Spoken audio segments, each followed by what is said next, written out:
ഫെബ്രുവരി 21 ആറാം ആഴ്ചയിലെ വെള്ളിയാഴ്ച. മാർക്കോസ് 8:34 മുതൽ 9:1 വരെ വാക്യങ്ങൾ. 1923 ഷിക്കാഗോയിലെ പഴയ എഡ്ജ് വാട്ടർ ബീച്ച് ഹോട്ടലിൽ ഒരു ഉന്നതതല ബിസിനസ് മീറ്റിംഗ് നടന്നു. അമേരിക്കയിലെ ഏറ്റവും ശക്തരായ സമ്പന്നരായ 9 പേർ സന്നിഹിതരായിരുന്നു. രാജ്യത്തെ ഏറ്റവും വലിയ സ്റ്റീൽ കമ്പനി മാനേജർ, ഏറ്റവും വലിയ ഗ്യാസ് കമ്പനി മാനേജർ, രാജ്യത്തെ ഏറ്റവും വലിയ യൂട്ടിലിറ്റി കമ്പനി എന്നിവയുടെ പ്രസിഡന്റുമാർ ഉൾപ്പെടെയുള്ളവരാണ് അതിൽ പങ്കെടുത്തത്. 25 വർഷങ്ങൾക്ക് ശേഷം ഈ 9 ശക്തരായ മനുഷ്യർ എവിടെയായിരുന്നു? 3 പേർ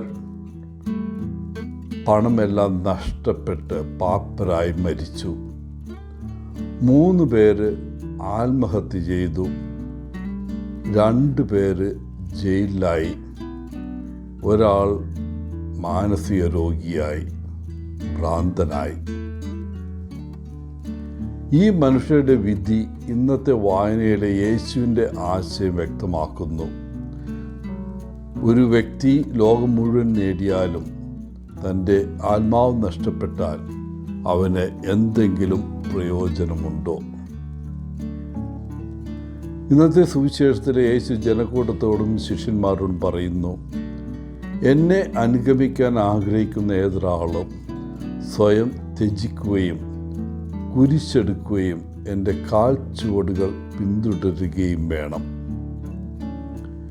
യേശുവിൻ്റെ ശിഷ്യത്വത്തിലേക്കുള്ള ഒരു ക്ഷണമാണിത്.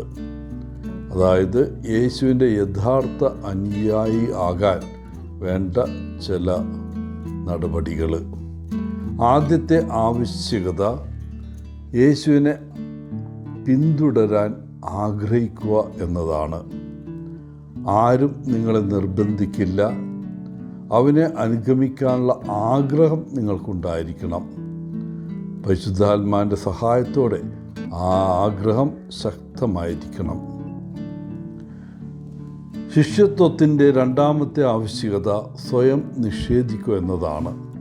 ഇതിനർത്ഥം സ്വന്തം കാര്യങ്ങൾ ചെയ്യുന്നത് ഉപേക്ഷിക്കുകയും യേശുവിനാൽ നയിക്കപ്പെടാൻ അനുവദിക്കുകയും ചെയ്യുക എന്നതാണ്.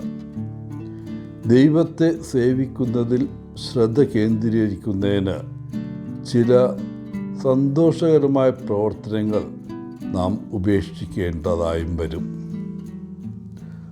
മൂന്നാമത്തെ ആവശ്യകത നിങ്ങളുടെ കുരിശ് എടുക്കുക എന്നതാണ്. യേശുവിൻ്റെ കാലത്ത് കുരിശ് മരണശിക്ഷയ്ക്ക് തുല്യമായിരുന്നു. റോമാക്കാർ ഒരാളെ കുരിശ് എടുക്കാൻ കൽപ്പിക്കുമ്പോൾ അതിനർത്ഥം മരണത്തിലേക്ക് നടക്കുക എന്നതാണ്. യേശുവിനെ പോലെ ഒരു ശിഷ്യൻ തൻ്റെ വിശ്വാസത്തിനു വേണ്ടി മരിക്കാൻ തയ്യാറായിരിക്കണം. നിങ്ങളുടെ കുരിശെടുക്കുന്നതിൽ അടിസ്ഥാനപരമായി മറ്റുള്ളവരുടെയോ ലോകത്തിൻ്റെയോ തിരസ്കരണം സ്വീകരിക്കുന്നത് ഉൾപ്പെടുന്നു. നമ്മുടെ ദൈനംദിന കുരിശ് നമുക്ക് വ്യക്തിപരമായതാണ്. അതിനാൽ അതിനെ മറ്റുള്ളവരുമായി താരതമ്യം ചെയ്യുന്നത് പ്രയോജനകരമല്ല. നമ്മുടെ കുരിശുകൾ ചിലപ്പോൾ വഹിക്കാൻ വളരെ ഭാരമുള്ളതായി തോന്നുമെങ്കിലും യേശു എപ്പോഴും നമ്മെ സഹായിക്കാൻ കഴിയുന്ന ഒരു വ്യക്തിയായി നമ്മുടെ സമീപത്തുണ്ട്. പ്രിയപ്പെട്ടവരെ, നമ്മുടെ പ്രിയപ്പെട്ട ജീവിതം മുറുകെ പിടിച്ചുകൊണ്ട് യേശുവിനെ അനുഗമിക്കാൻ കഴിയില്ല. മറ്റൊരു വിധത്തിൽ പറഞ്ഞാൽ അത് ഒന്നിൽ എല്ലാം ഉപേക്ഷിച്ച് യേശുവിനെ പിന്തുടരുന്നതാണ്, അല്ലെങ്കിൽ യേശുവിനെ തന്നെ ഉപേക്ഷിക്കലാണ്. നാം അവന് വേണ്ടി നമ്മുടെ ജീവിതം ഉപേക്ഷിക്കുകയും ത്യജിക്കുകയും ചെയ്യുമ്പോൾ നമ്മൾ നിത്യജീവൻ നേടുന്നു. ഇന്ന് നമുക്ക് സ്വയം ചോദിക്കാം, എൻ്റെ വിശ്വാസവുമായോ വിശ്വാസ സത്യങ്ങളുമായോ ബന്ധപ്പെട്ട ജീവിതത്തിലെ വെല്ലുവിളികൾ എന്തൊക്കെയാണ്? എൻ്റെ ദൈനംദിന ജീവിതത്തിൽ ഞാൻ യേശുവിൻ്റെ യഥാർത്ഥ അനുയായിയാണോ? അതോ ഞാൻ യേശുവിൻ്റെ ഒരു ഞായറാഴ്ച ക്രിസ്ത്യാനി മാത്രമാണോ? നമ്മൾ ക്രിസ്ത്യാനികളാണെന്ന് പ്രഖ്യാപിക്കുന്നതിൽ അഭിമാനിക്കാം.